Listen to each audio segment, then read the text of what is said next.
नमस्कार.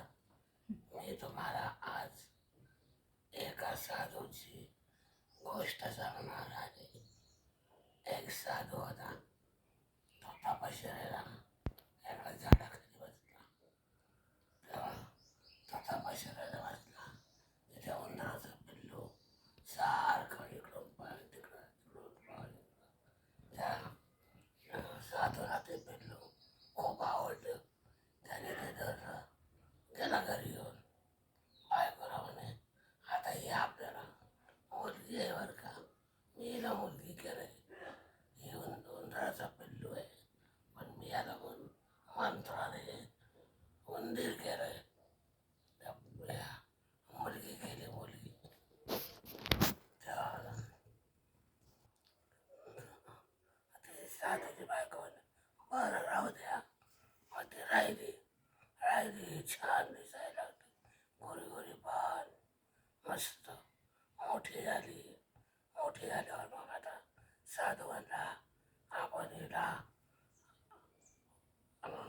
मुलगी म्हणून सांभाळ. पण आता ही मोठी झाल्यावर आपल्याला हिला इथं नाही ठेवता येणार, तर लग्न करावं लागेल.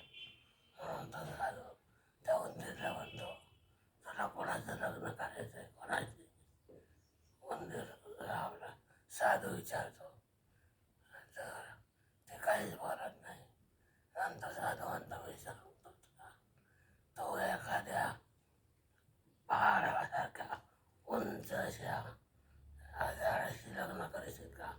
ते म्हणते, नाही नाही बाबा, मी एवढी झाड केवढं नको म्हणे मला. कोणाशी करते म्हणे? एखाद्या पर्वताशी.